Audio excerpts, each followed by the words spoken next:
Saúde, como vai o senhor? Bem-vindo, doutor Basbal. Muito obrigado, bem. você está muito elegante, viu? Obrigada, Parabéns, viu? obrigado. Hoje vamos falar sobre HPV.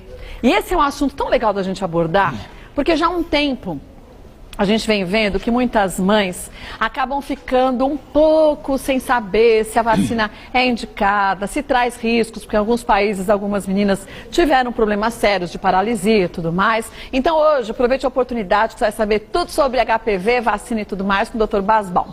Vamos começar com os mitos e verdades? Ó, vamos lá. O primeiro deles, a doença atinge somente as mulheres, Dr. Basbal? Não, na verdade, tanto faz... Tanto a mulher como o homem acometidos podem transmitir um para o outro. Então, tanto o menino quanto a menina precisam ser protegidos. Mas a gente tem, não um nem dois, mas muitos tipos de HPV, né? Muitos, muitos. Quando se fala em HPV, HPV é uma sigla, é uma denominação de uma família enorme de vírus. Mais de 100. Dizem 120, 150, é o papiloma vírus humano, HPV, Human Papilloma Virus. É da família do herpes? É um primo da família, mas não tem nada a ver com o herpes. São doenças distintas. São vírus diferentes, como o HIV, um outro vírus, que não tem nada a ver, atenção, HPV, HPV, HIV, HIV. O HPV leva a um tipo de lesão que pode estar diretamente associada ao desenvolvimento, não sempre, ao desenvolvimento do câncer de colo da mulher, do colo uterino. Quer dizer, não são todos os HPVs que vão levar a mulher a ter um câncer de colo de útero? Não. E nem que ela tenha aquele tipo de HPV que pode dar colo de útero, sendo câncer de colo de útero, não quer dizer que ela vai ter. Não, aliás, é importante salientar que na população, no mundo inteiro, o que acontece?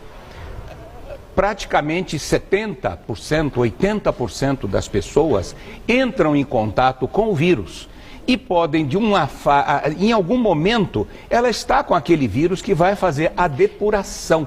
Então, às vezes, identifica a presença e 6 meses depois você vai fazer uma avaliação, não tem mais nenhum sinal. Então, quer dizer, 80% da população pode ter tido contato com o vírus da HPV. Sim. Se fizer o exame naquele momento, vai dar positivo. Sim. Depois, refaz o exame depois de um tempo. Exatamente. Não existe mais. É como, por exemplo, você faz um exame numa pessoa, ela tem a rubéola, vai ficar a cicatriz imunológica. Ela teve a rubéola, você faz o exame de sangue, sim, ela está imunizada, como se tivesse tomado uma vacina. No caso do HPV, ele pode aparecer, ser detectado no exame, não é? E depois de uns meses, como nós falamos, ele some porque o organismo, através dos seus anticorpos naturais, ou se a pessoa tomou a vacina, e aí vem a validade da vacina, aí ela não tem mais nenhuma, ela está totalmente protegida. Agora, aquela mulher ou aquele homem que faz o exame, embora muitos homens não façam o exame com a frequência das mulheres, nem para HPV, nem para nada, infelizmente. Mas a mulher que faz os exames anuais, ela percebe que num ano ela fez o exame, está com HPV, o vírus está ali, no outro também está com o vírus presente. Ela tem que fazer uma checagem de tempo menor com o ginecologista ou não? Isso é um mito também. Veja bem, o exame ideal e que vem sendo usado no nosso meio e no mundo inteiro, recomendado pela Federação Internacional, é o seguinte: o Papa Nicolau. O Papa Nicolau, ele não identifica, Kátia, que você tem um vírus do HPV, mas na citologia, nas células que a gente pega, na lâmina, na coleta, exatamente, você vai ver algumas transformações. Ela tem uma carinha diferente à célula que diz, é provável que esteja caracterizado a presença de uma HPV que está dando essa cara. Pesquise.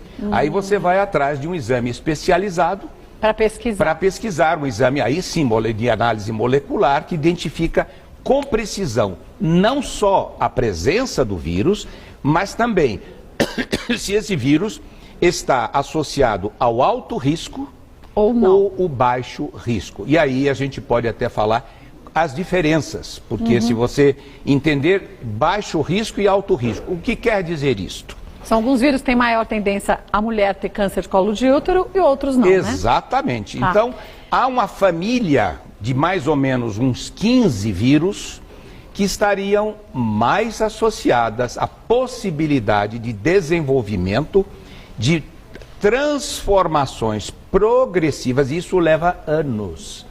Por isso a importância.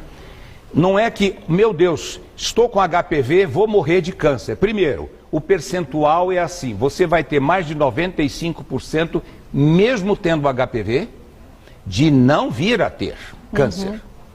Agora, 90%, 80% das mulheres, olha a diferença, que têm HPV positivo, elas têm antecedentes, que aliás, que têm câncer, elas têm antecedente de HPV. Então, é a diferença. Então, é uma estatística totalmente oposta. Não é para alarmar, mas é para a mulher ficar atenta, independente se ela tenha feito um exame tenha dado positivo ou negativo, mas se deu positivo mais ainda. E o Papa Nicolau, e a colposcopia, e a biópsia vão fazer o quê? Vão fazer com que você faça um trabalho preventivo, seguindo, está havendo uma transformação, vamos tratar, vamos fazer aquilo que é possível para que você possa tirar a lesão, cauterizar a lesão e nunca mais ter problema, mas sempre deverá seguir o follow-up, o segmento sistemático. Isso é fundamental. Muito bom. Vamos para mais um mito ou verdade? O próximo. Existe apenas um tipo de HPV. Não, já falamos que mais de 100. Divididos nos dois grupos, como já disse, os de alto risco, que vão estar associados, e os de baixo risco, que 80% deles vai desenvolver uma coisa chamada verruga. A verruga, aquela crista de galo que o povo conhece com este nome, crista de galo, é uma lesão que parece uma cristazinha ou uma cabeçotinha pequena, e eu já vi lesões em centros no exterior, me lembro muito bem, num centro especializado na Itália que eu fui acompanhar, lesões no homem ou na mulher do tamanho de uma laranja. Mas começa pequenininho e a pessoa não viu que o negócio aumentando? Mas eu até me surpreendi, porque se trata de um país avançado, né? E o tratamento é muito dolorido, porque tem que ser queimado com instrumentos, queimado com laser profundo. Então o importante é você não deixar que a coisa avance, progrida e possa levar. Em 5 anos você controla, até 10 anos, é esse tempo todo que você tem para se salvar e desenvolver um câncer. Gente, 10 anos é muito tempo, né? Pelo amor de Deus. Exato. Vamos para mais um mito. Não, uma pergunta agora de telespectador. Sim. Vamos ver qual é? Por favor, na tela, Dentinho. Gente... Não, era pergunta, Dentinho. A principal forma de transmissão do vírus do HPV é pela via sexual, volto. E o Dr. Basbom vai dizer pra gente se é um mito ou se é uma verdade. Bom, vamos ver se é mito ou verdade. A principal forma de transmissão do vírus do HPV é pela via sexual. Vamos considerar que sim, é uma doença sexualmente transmissível. Mas não só, né? Não, existe envolvendo a manipulação, o tocar, porque atinge a área anogenital. Então é nesta região, mas em princípio pode ser pela própria manipulação de um genital acometido por HPV, com as mãos, você pode transmitir, por exemplo, para a boca, para a garganta e ter lesão de HPV na garganta. Agora, por exemplo, já ouvi dizer borda de piscina, toalha de banho, isso não... Não, essa transmissão dessa forma indireta, não. Não. Direto é assim, tocou, passou, aí ou sim, no contato sexual. E tomar muito cuidado quando a gente, em relação à própria camisinha. A camisinha protege enquanto estiver protegendo a área que tem a lesão. Mas se tiver na região da vulva, na região do ânus, do períneo, onde a camisinha não protege... Por isso que ela é a grande proteção, é a camisinha. Mas desde que lembre que lesões extra-pênis para fora da região vagino-vulvar também pode transmitir. O mesmo vale para o homem, né? Quer dizer, não só no pênis, na região do perianal, também, né? Da bolsa escrotal, tudo. Então, tomem cuidado. Esse é o ponto fundamental para evitar a transmissão. Vamos ver mais um? Próximo, a doença também pode ser transmitida para o bebê durante o parto. Sem dúvida, sim, isso é verdade. Pode, lesões ativas podem fazer. É a chamada transmissão vertical. Mas aí seria assim, a transmissão para o bebê durante o parto é quando a mulher ela tá com aquela ferida? Na realidade, às vezes não é nem ferida. Não? Ela tem lesão ativa, ela tem as lesõezinhas pequenininhas que na hora da passagem, assim como se faz aquele exame de bactéria, estreptococo, antes do parto, para a criança não pegar essa bactéria, também é importante que na gestante, em que você vai ter um percentual de mais de 40% no estudo que foi feito no Brasil, tudo isso? Das gestantes tendo HPV positivo. Ah, bom, também baixa imunidade, né? Exatamente. Então muda tudo. Então, realmente pode passar durante o parto. Vamos ver mais um? Agora uma pergunta, né? Vamos ver se vai. Carlos Araújo de Vinhedo, no homem o HPV tem cura? O HPV, o controle, a gente sempre diz que uma vez HPV, sempre HPV. Entretanto, você prevenindo, diagnosticando, no homem se faz a peniscopia. Na mulher, colposcopia. No homem, peniscopia. Amplia-se com o aparelho, examina, vê se tem lesões que na ampliação aparecem típicas, você destrói, cauteriza e sim, tem cura, mas a cura é relativa. Você baixou a imunidade, pode voltar. Exatamente, então. Agora, só se passa o HPV quando você tem lesão ou não? Não, porque a lesão ela pode ser a tal história, lesão microscópica. Às vezes a pessoa não tem nada que diga que ela tem as bolinhas, as verruguinhas e tudo mais. Entretanto, ela está com sinais, com irritação, com uma queimação, com uma coceira que não cura, que não dá bactéria, que não dá fungo, que perpetua. Vai atento, colhe material. Pede uma pesquisa molecular para HPV, faça uma colposcopia e o Papa Nicolau. Esse você tem que fazer, no mínimo, na mulher que tem HPV, você tem que fazer semestral, às vezes repetir 3 meses depois, durante os primeiros 2 a 3 anos. Vamos para mais uma pergunta. Fabiola Nascimento de Garatá. Fui diagnosticada com HPV, já percebi algumas verrugas no meu corpo. Elas são definitivas? Quais riscos podem me trazer? Mas no corpo, não é só na área eu imagino que ela quis dizer no genital. Não porque aquelas verruguinhas que a gente tem no corpo são outra coisa, é hiperplasia de pele, não tem nada a ver. Fabiola, é o seguinte, se já tem o diagnóstico de HPV e apareceu verruga, precisa primeiro classificar se é de alto risco ou baixo risco. Se você tem elas de alto risco, é um tipo de controle, ambos requerem tratamento, cauterização, uso de ácidos específicos, uso de protetores vaginais que têm uma ação ácida, que vão e depois observar. Com o HPV positivo, repetir Papa Nicolau, a pesquisa molecular do HPV, e aí você, se são definitivas, não, elas têm que sair. Sim. Você vai ter que cauterizar como se tivesse uma ferida no colo do útero, que às vezes...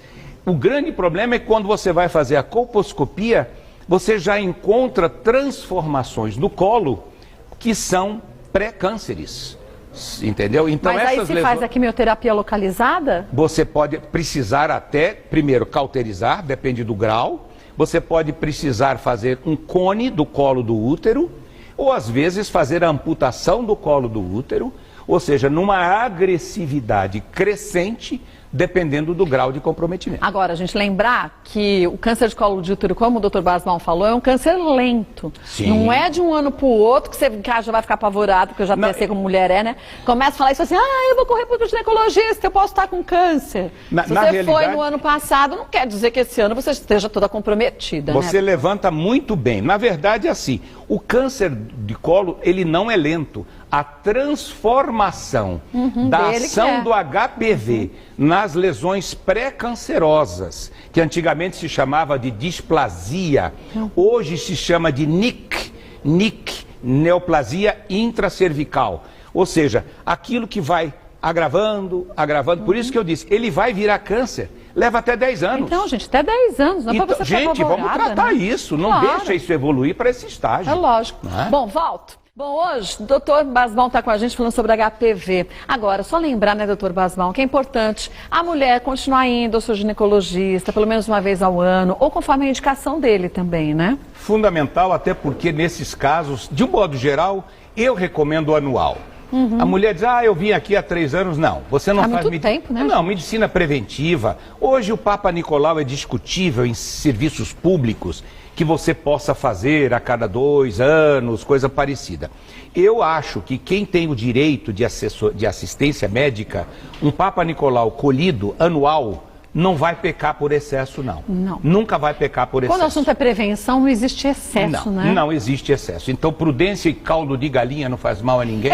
Vamos fazer isso. E os homens, gente, também, né? Não tenha medo de ir para o médico fazer um exame. Quanto antes o diagnóstico, melhor, né? Não tenha Para dúvida. fazer o tratamento, né, doutor E Basbão? quando vê na mulher, atenção, muitas vezes o médico inadvertido, ou a mulher, ou ele escapou naquela hora da consulta rápida de um serviço público, infelizmente, ele esquece de dizer, fale com o seu parceiro, porque o seu parceiro deve ter transmitido. E um detalhe, para ser breve, mulher que teve um parceiro na vida, esse é um estudo estatístico, com um parceiro na vida, foi observado que 14% das mulheres podem desenvolver o HPV. Olha. 2 parceiros, praticamente, vamos dizer, não dobra, mas vai mais de 20%. Bastante. E com 3 parceiros, 1/3 das mulheres vão ter contaminação pelo HPV. Portanto, a poliparceria, ter muitos parceiros, sobretudo sem os cuidados de transmissão, que é pela própria camisinha, a possibilidade aumenta com o número de parceiros. E lembrar que há uns poucos anos atrás não se falava em HPV como se fala hoje. Nossa, então, o número de pessoas que podem ter e não sabem é muito grande, muito infelizmente, grande, né? E mata depois de muitos anos. Sabe qual é o número de mulheres que morrem no Brasil com câncer de colo de útero? 250 mil mulheres por ano são vítima do câncer de colo de útero por causa associada. 90% veio HPV. com antecedente de HPV. E podiam ter ficado livres dessa doença e do óbito se tivessem feito o tratamento desde o início da forma correta. Exato. Então, olha, gente, é um direito de qualquer cidadão brasileiro, direito à saúde. Faça valer isso, vá, reclame mesmo, não aceite um não como resposta única não, viu? Se a gente não se unir, principalmente nesse assunto, em saúde, a situação cada vez vai ficar pior. Vou passar o site do Dr. Basbão, se você quiser saber um pouco mais sobre esse assunto e outros assuntos também da saúde da mulher, acessa claudiobasbão.med.br, claudiobasbão.med.br. Doutor Cláudio Basbão, claro que volta mais vezes ao programa, sugerindo um tema, vai ser ótimo, mulheres@tvgazeta.com.br. Beijo, obrigada sempre, viu? Muito Prazer ter a senhora obrigado, aqui. Eu que agradeço. Beijo na sua esposa, viu? Obrigado.